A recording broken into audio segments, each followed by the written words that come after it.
Oh, because we're already recording, right? Yeah, we are, yeah. Oh, so we've officially started the episode. We Holy have. shit. Yeah. Finally, 40 minutes later. Saying all the things I shouldn't be saying, now we're recording. Sure. Do you want to try your intro, Barabella? Yeah, sure. She wants to try a live intro for the first time. Let's go. It probably should get it at least in 10 takes, don't worry. It won't take long. Okay. Do you crave adventure, fellow bearer?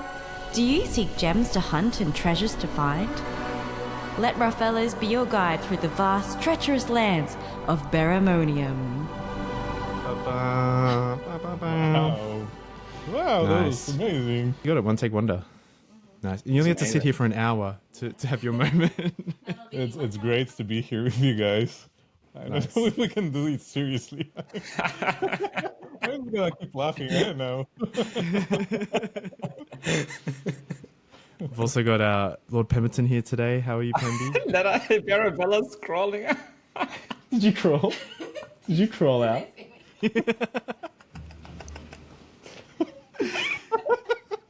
She was never here. She's in her pajamas. I think she's self-conscious. Oh no! Did you actually see it? Yeah. Oh, shit. This recording didn't quite go to plan, so here we go with take 2. Is it any better? Hi. Another episode kicked off with 10 minutes of laughing, like the last time. Oh, yeah. Because I didn't listen back to the last one. It was just us laughing for 10 minutes. Talking shit. Shall we jump in then? Let's go. All right. Rock and roll. It's because I got a beard right now. Like, Pemby's all like, yeah, shaka bra, rock and roll. Shaka Well. brew. Ready for the mosh pit, Shaka Bra.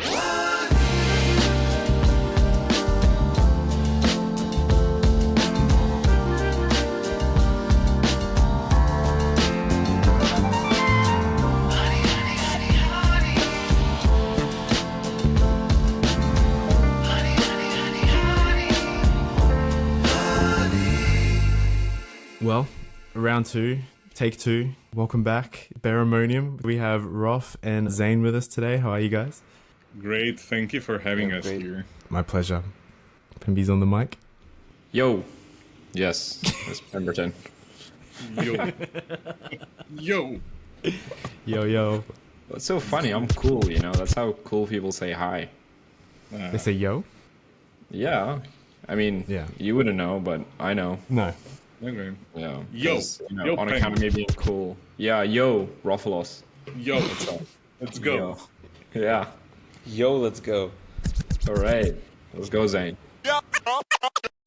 I really want to tuck into everything that is Beramonium and everything that you guys have got cooking and some stuff that's coming up very soon. But before we jump into all of that, I'd love to ask you in particular, Roff, to maybe give a bit of a rundown or recap of how you got to where you are today. Because Beramonium, for those who don't know, is a very OG project to Berachain. They will, I believe, you guys have been around just as long as the HoneyCast and many other things. Are you happy to give a bit of a high-level overview of where things started to how you got to where you are today? Because I think it really highlights a lot about who you are. So I think it'd be really interesting to hear that if you're happy to share. Of course, it's quite a bit of a journey. But I started with Berachain itself right around the original mint. So I got the OG Bera, and then I just held on to it.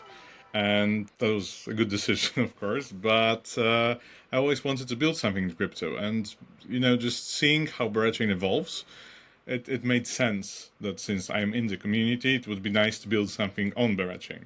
I didn't know what it's going to be. I didn't have any particular idea. But I saw the early days of Beramonium, because I didn't originally co-found Beramonium. It was 2 other guys who are now disappeared somewhere. But yeah, so they started Twitter, and they were posting this. Back then it was still pixel art, actually, and it looked really cool. So I decided it would be great to talk with them. And we got on a call, and I initially wanted to be an advisor, and that's how we kicked it off. But pretty quickly, it became clear that they need like maybe a business person, and I did have previous experience running a business, so it made sense for me to join more full-time. So I joined in November or December 2022, a while back. And then I think in January or February, I got quote-unquote promoted to co-founder, since I was working full-time. I was just working on this all the time. I was really hooked on the idea of building a game for Berachain, and I mean, Beras with armor and weapons fighting enemies, that was pretty cool in my head. So I wanted to do that. So we got to Mint. Mint was in March 2023, I think. It was going somewhat smoothly until then.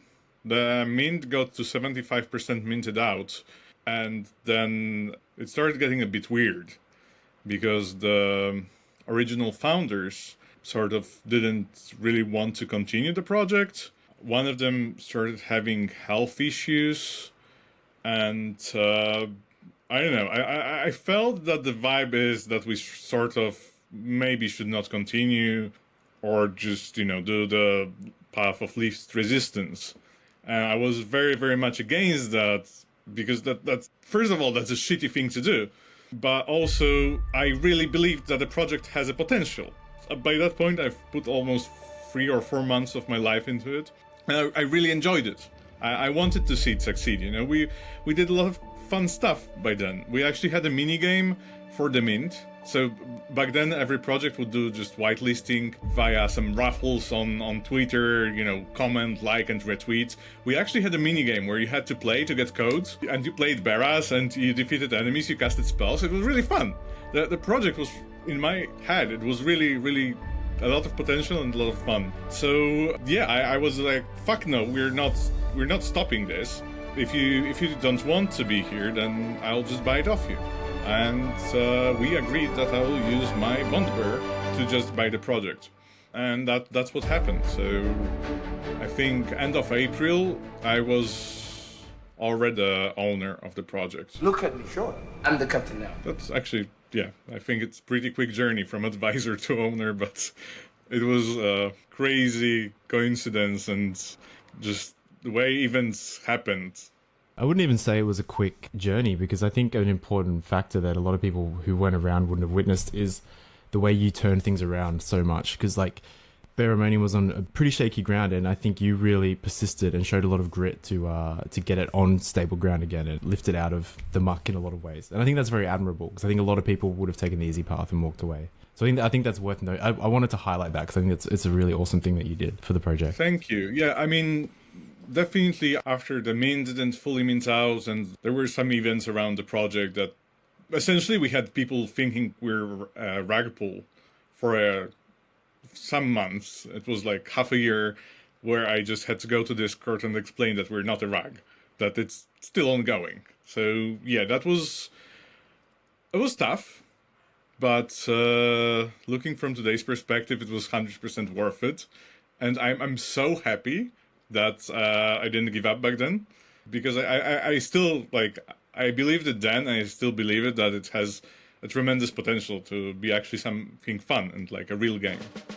What a year we've had! So many new Bera projects keep popping up, and half of them seem to be coming out of the fucking honey jar. Honeycomb, Archaeology Down, and further. If you're struggling to keep track of their hundreds of NFT mints, check out their swanky new website to stay on top of all things THJ. Link in the show notes. Yeah, hey, you mentioned also, so when you were working on it, it sounds like you got really absorbed and were working on it a lot. Yeah, how come? Do you have a background in gaming? Do you really like these types of games? How did you get so into it? Well, I think it ties to the entire team we have now, but I have actually first started thinking about building games when I was 16, and I was playing World of Warcraft a lot. That's when I decided I would go into programming and everything. And then actually in high school, I met Xane, who's on the call here with us. True story. And yeah, we actually, with Xane and the other team members, core team members that we have, we've been thinking about starting our own game dev studio for, I think, past 10 years. So yeah, there was definitely this idea that I wanted to build games, and I think that's why I got so hooked on Beramonium when I saw it first, because I saw an opportunity to actually merge the crypto and games into one project. Okay, yeah, that's really cool. So, you were both into gaming, always had this dream to set up a gaming studio, and Roff, sounds like you were bit by the crypto bug. And so, Xane, what was it like for you? Were you also into crypto, or did Roffellos kind of pull you in? So, into the project, he pulled me in, but I was in crypto in, I think it was 2020. Funny thing is, I started in crypto because I mostly wanted to work in Rust, a programming language. So it wasn't a conscious decision then, but it sort of came out, like, it just stayed that way. So yeah, it's pretty fun to get pulled in by Roff. I know we did talk a lot. At that time I had this engagement. I tried to save a game from being rugged, an idle NFT game called Raid Party. And so I sort of felt what Roff is trying to achieve, and I wanted to recreate that feeling So yeah, we joined forces and we tried to resurrect and create as fun game as we possibly can in the crypto space. Raid Party was a 2021 bull run project, right? It was a game on Ethereum. It was wildly popular for a second, for like a month, until the token... Until they rugged. Essentially. But it was a fun concept. But yeah, we do not want to recreate that specific scenario, just to be clear. Raid Party was a bit crazy. But yeah, crypto is a great space to recreate gaming, because it's when you have NFTs, it's easy to think of use cases like tickets or passes. But in our scenario, we want to think of them as these character sheets or your characters that you can equip and use to play the game, so it tied up nicely. And I think this is a really good use case that we explore. You're listening to the HoneyCast. We should actually do an overview of what Beramonium does. I think we didn't say that yet. Why don't we do that? For those unfamiliar who are listening, a quick overview would be great. Beramonium is an idle RPG game, and our NFT collection, 6,000 Beramonium Genesis Beras, they act, as Xane said, as character cards. So essentially you send your Beras to missions, and they get equipment and gems. And equipment is something that you equip onto your NFT. So for example, if you have a Bera with some shitty sword, like common sword or like really weak armor, you can send these Beras to missions. You can get legendary sword or like epic armor, and then you equip it onto an NFT, and the traits update. So the NFT acts as your character card, essentially, just getting stronger and stronger as you complete more and more missions. And then there is the play to earn aspect of this game, so the gems, and that's played in seasons. Each season lasts around 3 to 4 months and has a dedicated rewards pool for each season. So for season 1, we had Bera ecosystem NFTs. We actually had some of the THC NFTs there too. The HoneyCast mentioned. Whole pool was around $40,000, I think. And yeah, the way you participate in this play to earn aspect is you send your Beras to missions, you get these gems, and then you have to decide whether you spend those gems in the gem shop or whether you burn these gems to complete more missions and participate in the leaderboard. So leaderboard rewards are also NFTs, and actually the first place reward was Bitber for the first season. So someone played the game really well, grinded the hell out of it, and got the Bitber. But what's specifically not in the rewards pool is the Beramonium token, because that's what we've seen with other games like Raid Party, where if you give out your own token as something formable in the game, then it inflates the supply, obviously, and then at some point you will most likely crash, unless you have really great tokenomics. So we've avoided this aspect, and instead we want to be a project where this play to earn aspect lets you accumulate other Bera ecosystem projects, NFTs. What I think is worth adding is that we specifically want to create a game that's primarily fun to play. Like, we do not want this to be max Ponzonomics. We leave that to someone else. But we actually want the game to be fun to play, and for the people to not only want to extract the value from the game, but also give it to the game and, purchase something with the token because they enjoy the game. This idea is that each of your beras has a class and has certain armor, certain stats, right? And you send these beras to these missions, but you have to optimize for mission success chance. Some of the missions are obviously easier, some of them are much more difficult, but yield much better loot. So, for example, if you want to obtain legendary items, which will give you much better stats and make your beras much stronger, and also yield you much more gems, you have to go to raids. But raids will most of the time require 4 of your beras, and also you have to counter specific bosses. So for example, you will have to send 2 mages, spellcaster, healer, and for example tank and marksman. So you have to have very specific party composition, and you have to always account for like how much do you want to optimize for mission success chance and doing these big missions, or do you want to maybe do more of a smaller missions and easier missions and try to get more gems that way. So essentially the game balance and game economy will be changed every season to make sure that there is no cookie cutter recipe, right? Just that you can always just do the same thing over and over and eventually just always win in the game. So we're working on rebalancing changes every season. And that's why also game is played in seasons, because we want this to be iterative process. So not only do we add features in between seasons, but also we change the mechanics a bit to keep it interesting. Okay, yeah, that's really cool. Play the game. Let's go. We lost Tez. Yeah, Tez has some technical issues. He couldn't hear anything, so he's gonna drop out and come back. Tez's internet kept dropping out, so he had no idea what was going on half of the time. Probably a good thing. So now you're the host. Yeah. You're a Tez now. Fuck. Okay. It's too much responsibility for you. Saved. He's back. Yo. Yeah. Yo. Did that work? What? Can you guys hear Tez? Fuck. Tez? You can hear me. He's back. You're listening to the HoneyCast. So I haven't heard the last 10 minutes. I hope it went well. Where are we?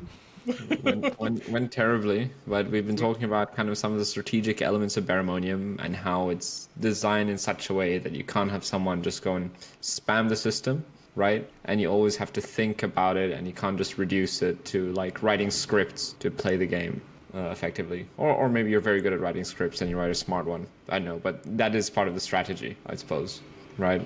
Yeah, I mean, if you're smart enough. Absolutely, not me. Maybe I'm sure Xane could. First place winner, definitely not me. Definitely not me. Yeah. You Definitely not. definitely didn't win a Bidber in that first season, Nope. right? Definitely. No. That wasn't me. 100%. Okay. You're listening to the HoneyCast. No, I was very curious to ask Xane actually, like, what's it like working with such a group of old friends? I know sometimes it's tricky, balancing this line, working with friends and people you knew professionally, first and foremost. How are you finding that? So I really enjoyed it a lot, and I'm happy that we started working after these years, and you could definitely see the progress that all of us individually have made. So that's really inspiring and great to see. And I also feel like we've grown personally, so it's easier for all of us to, like you said, balance the relationship and professional nature of it. So it's refreshing and inspiring.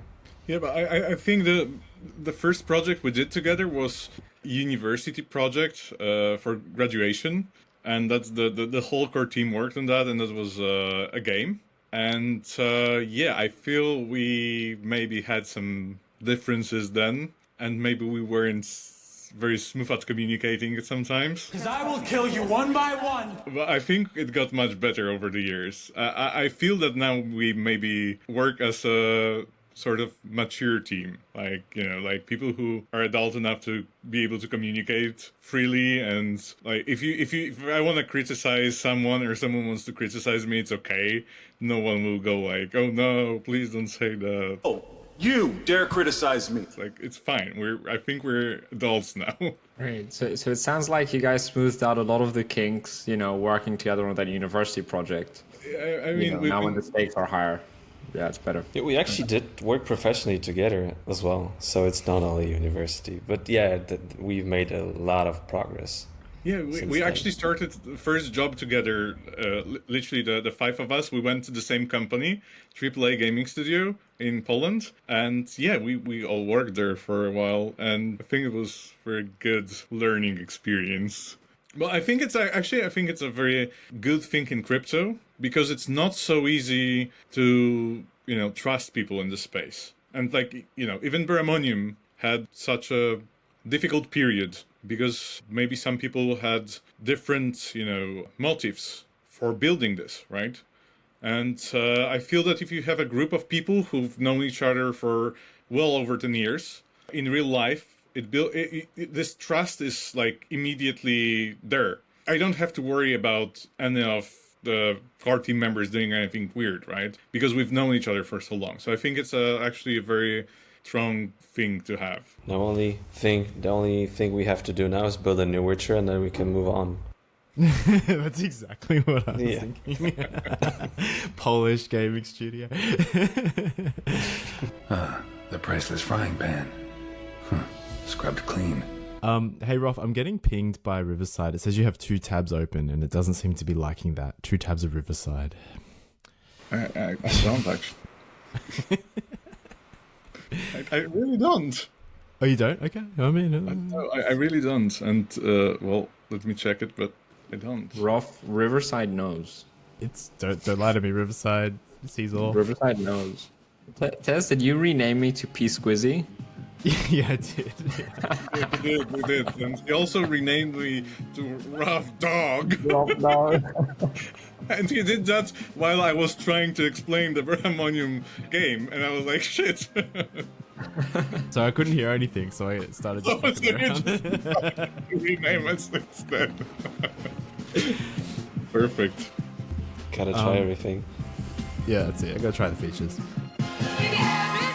Well, I mean, I'll just tell Riverside to... it doesn't matter. Hopefully it's fine. Anyway, while we're on the subject of you guys working at a gaming studio, maybe that's a good way to segue into maybe the broader team as well, because you said a bunch of you work together at a gaming studio. Does that include other members of the Beramonium team?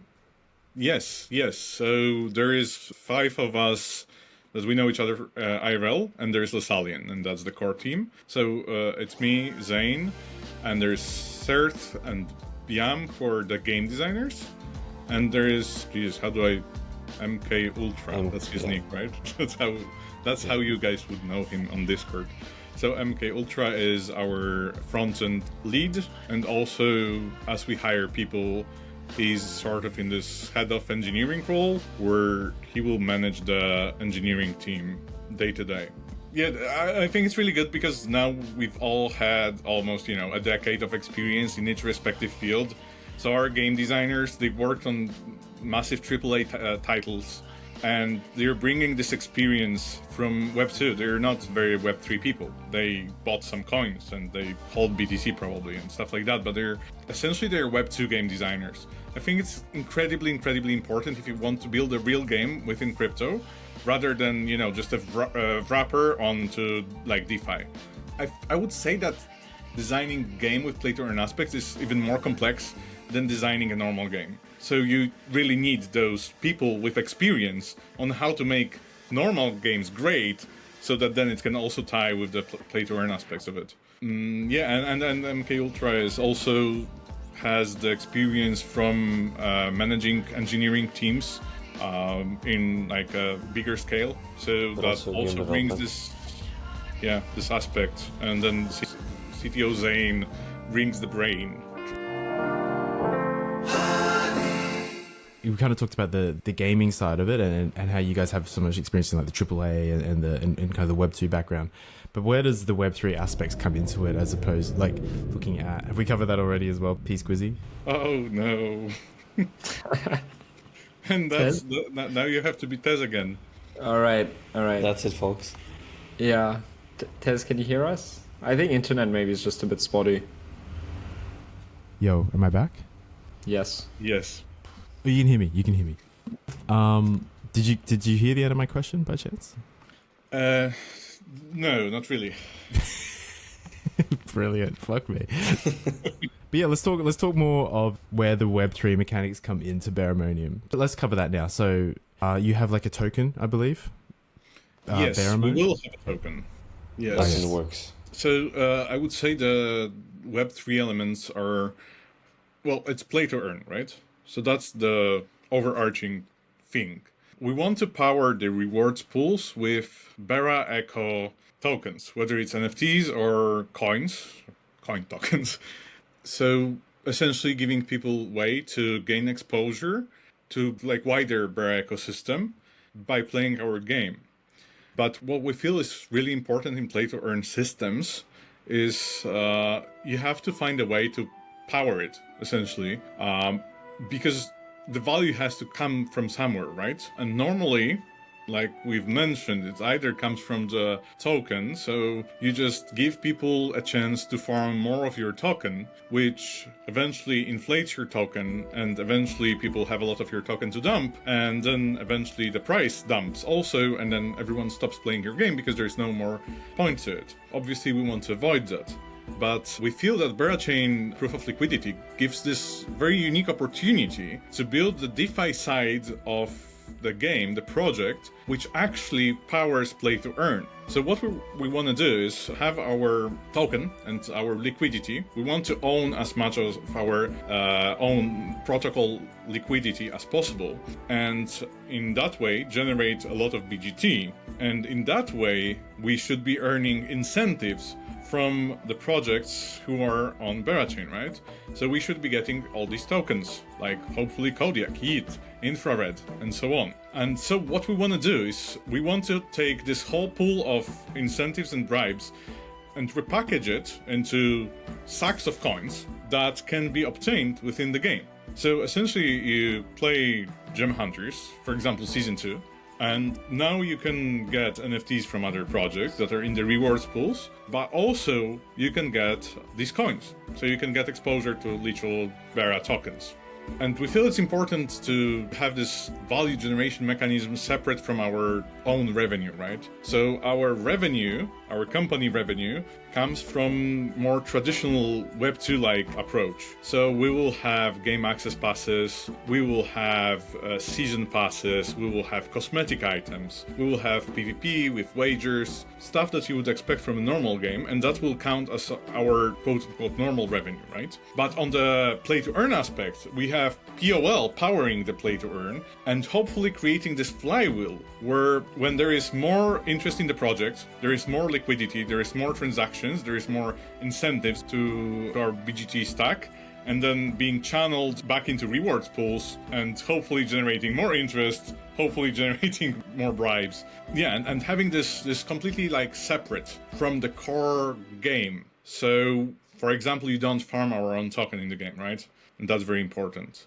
And we do not depend on inflating our token supply to provide rewards, because they come from utilizing the DeFi aspects of Berachain. And that's where we think this very unique opportunity comes from. Because we've actually tried building off-chain play-to-earn game. We actually released a mobile app. And it was working really well. It was going fine.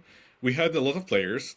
They were having fun. But we realized we cannot keep up with the value extraction. It was off-chain. So basically, we didn't generate enough revenue from ads and from in-game purchases to funnel them back into the game. Eventually, we had to stop because it was only like value extraction. But here we have this system that could power this. So we hope this could grow. Yeah, really nice and really interesting how you plan to use proof of liquidity as well in Berachain, and link that to the game economy. And it's great to hear also how you're thinking of, distributing value within the system. As you said, just inflating your token supply is not really introducing new value. You have to have value coming in and value being distributed. You can't just, quote unquote, print tokens. That's not actual real value. It's just a fugazi. Yeah, I mean, eventually, at least in the past, it led to all these projects just going straight down, right? Because the inflation was too huge and you couldn't keep up with it. Absolutely. I know in the Web 2 world, there's been lots of examples of games, who have very sophisticated economies. Like I believe EVE Online has one of the most sophisticated economies, right? Like, I think more so than some real life countries. Probably, yeah. Perhaps. You know, and some other games, I believe there was an example with Diablo 3, right? Where they messed up some details of their economy, which led to hyperinflation within the game. And a lot of players leaving the game just because, you know, stuff didn't work out. Yeah. But I think that's why play to earn makes sense within crypto, but specifically within Berachain, because you can offset that play to earn element to the DeFi elements of the game, and then the game itself doesn't have to be a Ponzi. No. I mean, a game is a game, and people want to play it because it's fun, and they can win rewards, right? The rewards here are NFTs and other things, maybe, you know, PvP prizes from wagers. But yeah, and the reason you're getting these NFTs is because there's revenue, there's value coming in via season passes, via other things people can purchase to play the game, which is real cash. That's how we see it. That's how we see it, and that's play to earn hasn't been solved yet. So obviously, we're making up a lot of theories, and we're trying to see what will work. But in my mind, it could work. It makes sense that we have this separate things, and we really want to focus on having a really great gaming experience, because that was always our goal. Our goal wasn't really to build a best DeFi system. Our goal was to build a great game, which people will actually enjoy, and that we will actually enjoy playing as well. And something that will be fun and hopefully addictive enough so that you want to play more. Like, this is what we see in our roadmap being the PvP component of it. Because right now the seasons they have the leaderboard element, which is the PvP side of it, but, well, the PvE is quite repetitive, right? So we know that we need this hook. We need this thing that will make people go, oh shit, I want to play Gem Hunters right now. And I want to keep playing for the next 10 hours. Just bring me one more head clip. I need one more fucking axe! Right now you can't do that. But we feel that PvP could really turn it around, and we feel that it could be the mechanic that people really enjoy. So we're putting a lot of effort into designing it, and we hope to have it ready early next year. Right. Well, I for one can't wait to PvP people, and I think like these kind of PvP mechanics like really cater to the crypto crowd, right? Like we love all these PvP games, like meme coins. Yeah. I mean, and then if you can, wager on this stuff, then that's even better. Yeah. Hey, Tez, do you want to jump in? I hear we have you back. I'm back again. Do say if you already covered this, but are you able to mention specifically what this PvP element is? Like, how does that work? Because you said you have a leaderboard currently for like the Gem Hunters, but how does the PvP mechanic work for Beramonium? The way we envision it is people get to, like, now they're defeating bosses. So instead of defeating bosses, they will be facing other players. Okay, literal PvP. Gotcha. Sorry, I'm sorry. Yeah. So, that idiot Tez. You will be able to sort of put up a challenge, put your army up, and say, okay, here's like $5 wager that you cannot beat this army that I've just put up, the army of my Beras. That I've equipped with amazing weapons, legendary swords, and whatnot. It's time to do. And the contender will have to take on this challenge and send his Beras in the best possible configuration to beat the challenger. But to be honest, we're still ironing out the details, because the thing is, it's all like real money there, right? So you can't have people cheating in the game. And it's actually insanely difficult thing to do, and a lot of games struggle with that. Real world games struggle with that constantly. Cheating is everywhere, and so we're trying to optimize for people not being able to cheat, essentially. So that's where a lot of thinking has to come in, because we want the entire fight, so the entire PvP, to be resolved on blockchain, of course. So it's transparent and you cannot cheat blockchain, essentially, right? It imposes some restrictions, because then it means it has to be done within one block, sort of. So yeah, it's kind of tricky, and we're very, very serious about making it impossible to cheat, because people will wager real money. I mean, they don't have to, but essentially they will. So Right. So historically, Web3 enabled games struggled with having interactive and cheat proof system, specifically because of how blockchain works, right? If let's say player A makes their turn, the chain needs to confirm that, ideally finalize the block, then you need to wait for player B to interact with it. And if you introduce that big of a latency between each player's moves, then you essentially get a very non-interactive type of gameplay, right? So we try to work around that. And what might be helpful with this, we have a really nice property for Bearchain right now, since they adopted the beacon kit and the single slot finality, is where you get almost instant finality. That's great. But at the same time, until we reach a critical mass of users, basically you'll get the effect of, let's say, empty game lobbies, right? If we decided to create this interactive style of gameplay. So that's one of the reasons why we opted in for this, let's say, challenge or a job board system, where you create a challenge and then someone can respond to it and ideally have that settled out in a single block or a call. You're listening to the HoneyCast. So I had a quick question. Maybe this is more for you, Xane, and Xane in the Membrane. What's something behind the scenes that a ton of thought and attention has gone into, in the technical architecture? But if I'm a user just coming in and discovering Beramonium for the first time, I would never have guessed, to the untrained eye, so much love or attention went into this one thing. Is there one thing you wish more people knew about? That's a good question. So right now, because we were on Ethereum mainnet, we had to minimize the amount of interactions that we have. So a lot of logic is still off-chain until we move. But one thing that we're happy with, I know it's a very small detail, but we very highly optimized the staking contract and did some bit packing wizardry so that you can stake multiple NFTs and not get your typical high gas cost that we've seen in the previous bull run was a killer. So we wanted to limit the unnecessary costs there. Awesome. That's a very technical thing, but I love the staking contract. I have to say, it was I was surprised how well Xane optimized it, to be honest. But I think on the game side, we are putting a fuck ton of effort to make sure that the game is sustainable. How much effort? Sustainable for sorry? How much effort? A fuck ton of effort. An insane amount of effort.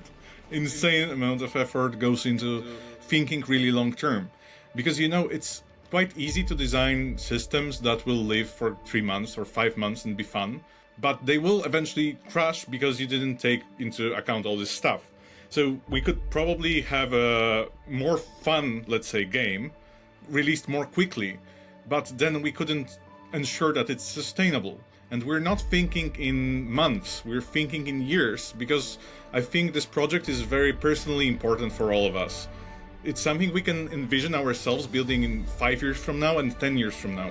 So obviously we don't want to build something that will eventually, just crash and burn. Because, oh guys, so we didn't take enough time to think about how this will affect us in the future. So, okay, now the project is gone. Bye-bye.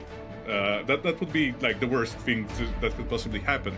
But it means that we really have to take all those factors into consideration, like anti-cheat, how we will affect our own economy, how will we affect our own token, how will we affect play-to-earn aspects of it, how will we affect the hype, and so on.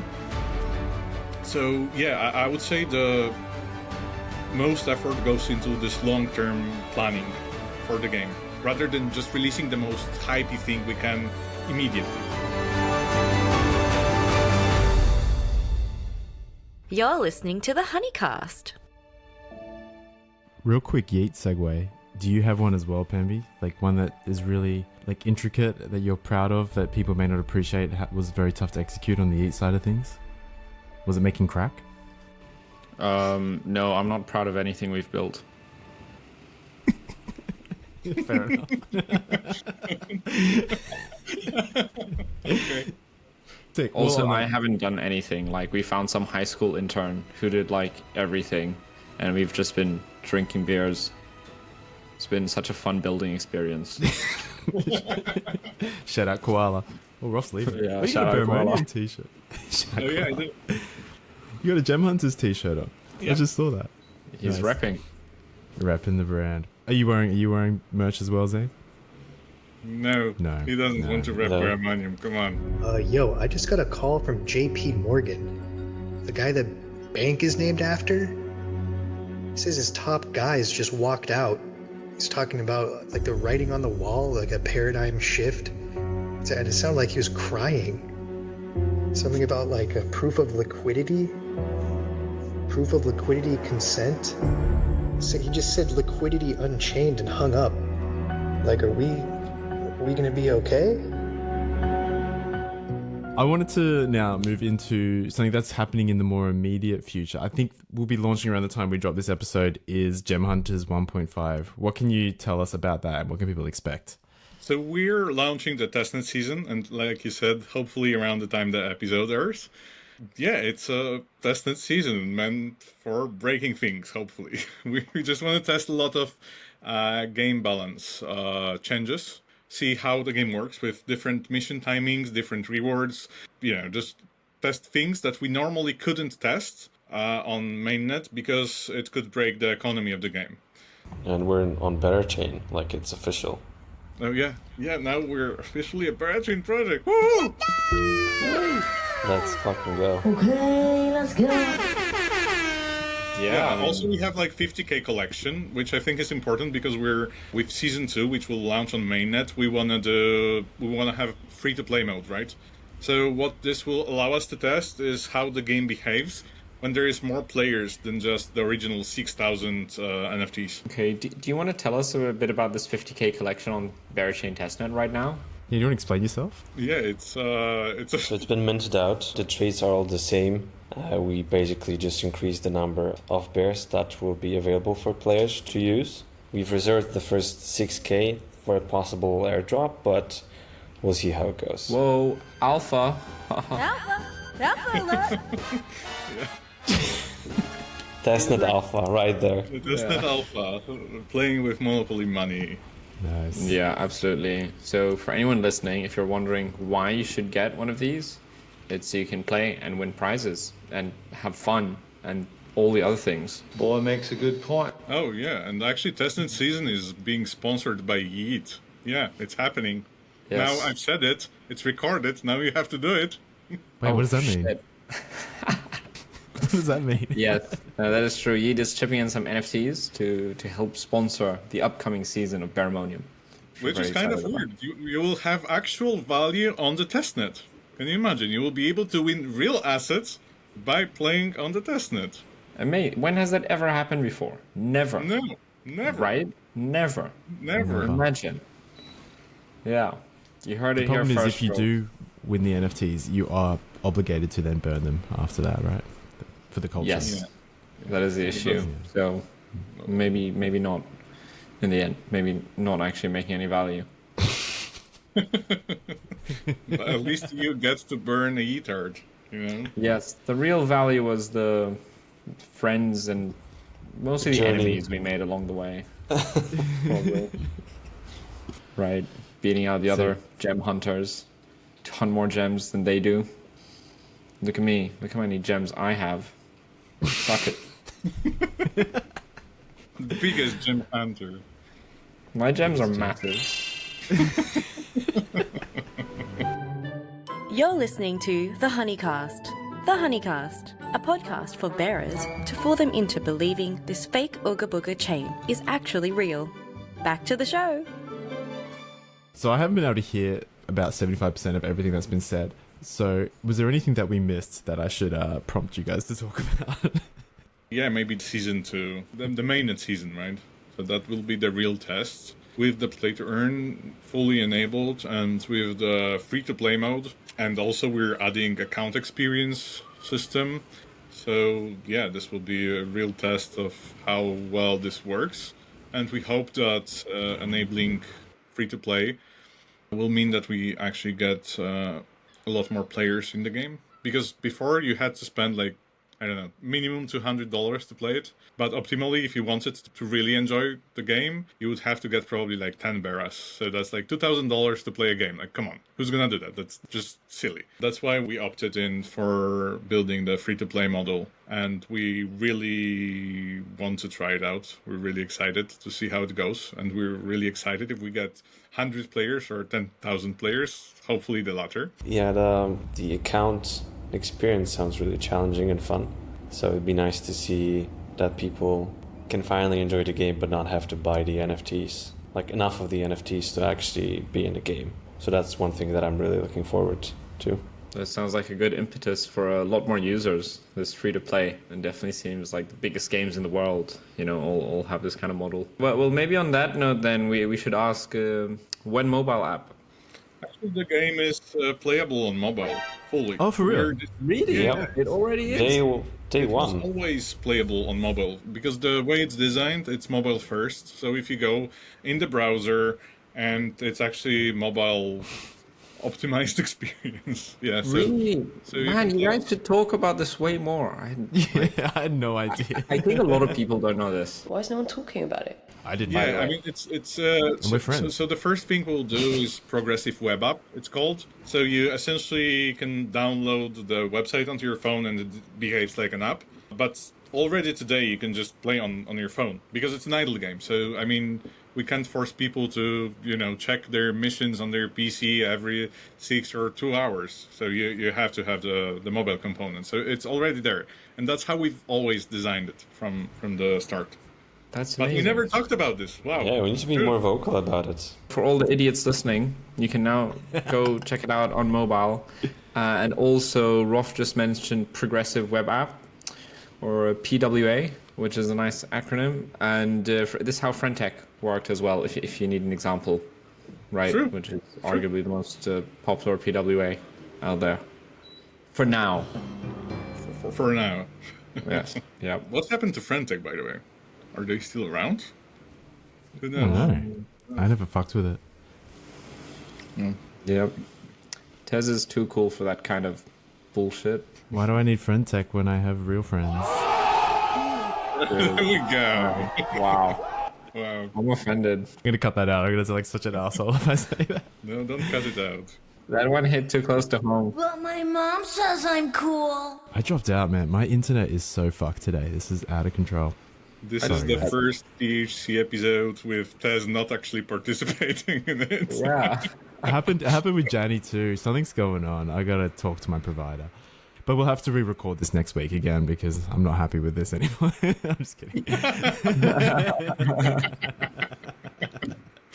Well, if we keep re-recording this long enough, we maybe will just do it for season 2 and mainnet, Why don't we just record one every week and then drop an audiobook?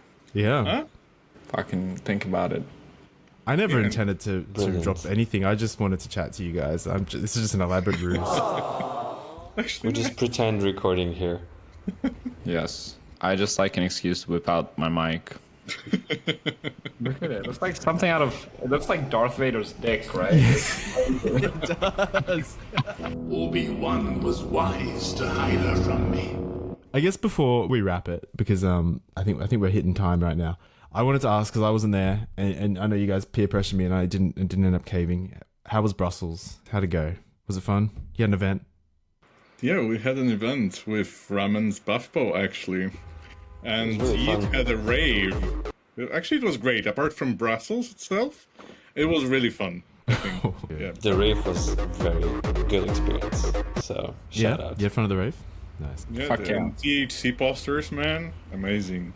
Yeah, shout out Gods. He helped me with that one. Yeah. Shout out Gods. Shout out Pepper Jones. Shout out Yes. Gumi. Yes. Shout out all the other idiots who worked on those posters.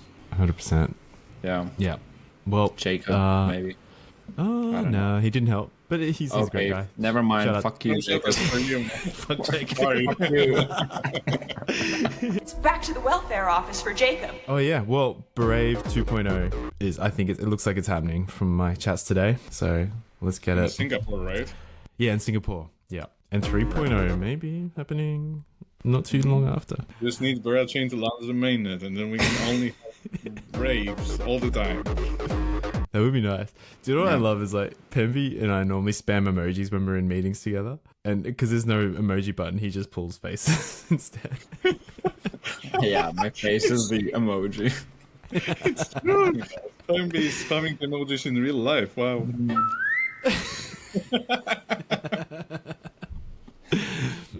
This is how you do the laughing emoji in real life. You know, it's like lol, like. Oh, that's good. I've never seen. Or is it like the other way? I don't know. No, you had it right. That's good. Nice. Yeah, unreal fun at parties. Look at me laughing out loud. You know, I actually realized I was spending way too much time on Twitter when I was having a real life conversation and I said Lamau. Did you? Yeah, without even thinking about it. Like, unironically said Lamau. I was like, wow, this is a problem. I need to, like, cut down my internet time. This is really bad, right? Yeah, that's not ideal. No, unless you're 12 years old, that's not good. Yeah. Which you might be. Do you guys know what brain rot is, by the way? Have you heard of this? No. Brain rot? So you don't know? Okay, good. Forget about it. You're listening to the HoneyCast. What do we do, Tez? You're the host.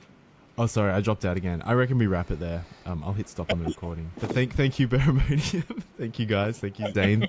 Thank you, Roff. Yep. Thank you, Pemby. Thank you very much. Thank you. But by the way, can we cut like the last 10 minutes of conversation from the podcast? Yeah, I'll cut out. You don't want people to know that you're into 12-year-old internet humor. Yeah. Also, I'm not. I'm aware of it. This podcast was an Ooga Booga production. See you on the next one. Where's my ball? Tez, dude, your podcast sucks.